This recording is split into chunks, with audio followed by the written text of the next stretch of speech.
మరిచిపోతా డిగ్రీతో పాటు IAS prepare అవ్వండి. 3 years లో ఐఏఎస్, ఐపీఎస్, ఐఎఫ్ఎస్, ఐఆర్ఎస్ లాంటి ఉన్నత ఉద్యోగాలలో సెటిల్ అవ్వండి. Vintage IAS academy, AC residential campus. Phone number 7770033722. వచ్చే పార్లమెంట్ ఎన్నికల్లో గెలిపే లక్ష్యంగా బీజేపీ ప్రణాళికలు రచిస్తుంది. అందులో భాగంగానే నేటి నుంచి 2 రోజుల పాటు జాతీయ మండలి సమావేశాలు నిర్వహిస్తుంది. ఢిల్లీలోని ప్రగతి మైదాన్లో కొత్తగా నిర్మించిన భారత్ మండపంలో జరగనున్నాయి.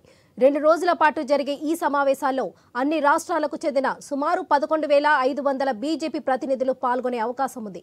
ఇందులో పార్టీ ప్రచార కమిటీ ప్రధాని అభ్యర్థిగా మోదీని ఎన్నుకోనున్న సమాచారం. అనంతరం బీజేపీ జాతీయ పదాధికారులు సమావేశం జరుగుతుంది. మధ్యాహ్నం నుంచి బీజేపీ విస్తృత జాతీయ కౌన్సిల్ సమావేశం కానుంది.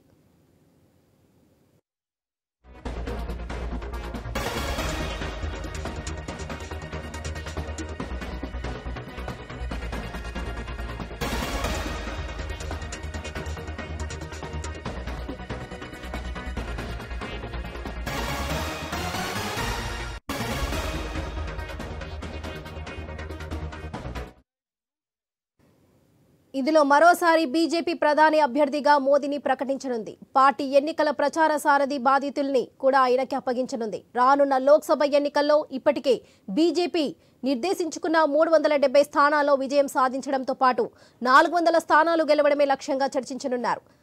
10 ఏళ్లలో ఎన్డీఏ ప్రభుత్వం అమలు చేసిన పథకాలు, తీసుకున్న నిర్ణయాలను ప్రజల్లోకి తీసుకువెళ్లి విజయం సాధించాలని భావిస్తుంది. ఇదే విషయంపై మరింత సమాచారం మా ప్రతినిధి రామకృష్ణ అందిస్తారు. రామకృష్ణ, చెప్పండి.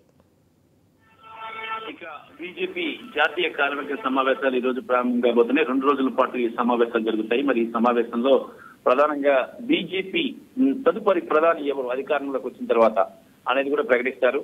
భారత్ మండపంలో జరుగుతున్న ఈ సమావేశాల్లో ప్రధాని నరేంద్ర మోడీ ఏం మాట్లాడతారు, జాతిని ఉద్దేశించి ఏం ప్రసంగిస్తారు, పార్టీని ఉద్దేశించి ఏం ప్రసంగిస్తారని ఇక్కడ చర్చనీయాంశంగా మారింది. మరి ఏది ఏమైనా సరే వచ్చే 2 నెలల్లో జరిగినటువంటి సార్వత్రిక ఎన్నికలే ప్రధానంగా టార్గెట్ పెట్టుకున్నారు. దాంట్లో దాదాపుగా 350 నుంచి 400 సీట్లు టార్గెట్ పెట్టుకున్నారు. మరి ఈ సీట్లు గెలుపొందాలి అంటే ఏం చేయాలి, ఎలా ముందుకు వెళ్ళాలి అనేది పార్టీ ఈ కేడర్ కి, నాయకులకు దశను నిర్దేశించనుంది ఈ జాతీయ కార్యవర్గ సమావేశం. మరి తదుపరి ఎన్నికల తర్వాత ప్రధాని అభ్యర్థి ఎవరు అనే అంశాన్ని కూడా ఇప్పుడే తేల్చేయనున్నారు. మరి ప్రధానిగా మళ్ళీ మోడీని ఎన్నుకుంటారా లేదా ఇంకేమన్నా ఉంటారా అనేది కూడా ఇక్కడే తెలిపే అవకాశం స్పష్టంగా కనిపిస్తుంది. Right Ramakrishna, thank you.